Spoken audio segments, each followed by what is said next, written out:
त्र्यंबकेश्वर नाशिक नगरीमध्ये जो कुंभ होणार आहे या गोदावरीच्या तटेवरती, तर पूर्ण विश्वातून जगातून लोक येणार आहेत।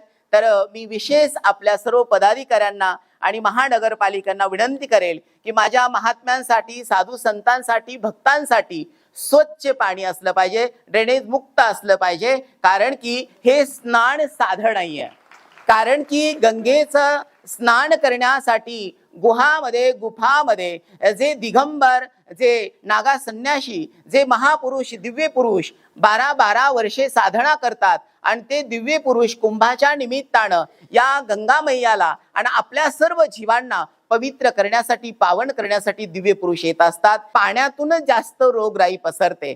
जास्त रोग जर कशातून होत असतील तर ते पाण्यामधून होतात। म्हणून गंगेचं पाणी स्वच्छ ठेवणं आपल्या सर्व पदाधिकाऱ्यांचं कर्तव्य आहे। आणि विशेष माझ्या दिगंबर बांधवांनी बेजे चाकोऱ्याचं नाव घेतलं। पहिलं कुंभमेळा तिथं भरायचा। मी आज ह्या आध्यात्मिक व्यासपीठावरती माझ्या सर्व दिगंबर बांधवांना आणि माझ्या सर्व दशनाम संन्याशांना, माझ्या गुरुबंधूंना, आचार्यांना मी आमंत्रण देतो की चाकोरे तीर्थावरती एक मोठं स्नान झालं पाहिजे, धर्मध्वजाची स्थापना झाली पाहिजे। गेल्याही कुंभामध्ये 13ही आखाड्यांनी खूप सहकार्य केलं, सर्व पदाधिकाऱ्यांनी सहकार्य केलं आणि असं सहकार्य ह्याही कुंभाला झालं पाहिजे आणि तिथली डेव्हलपमेंट पण झाली पाहिजे। कारण की इथे दिव्य पुरुष येऊन साधना कुंभामध्ये करतात। प्रत्येक आपापल्या इष्ट दैवताची, प्रत्येक आखाड्याचं एक दैवत असतं आणि त्या दैवताची आपण आराधना जगाच्या कल्याणासाठी करत असतात।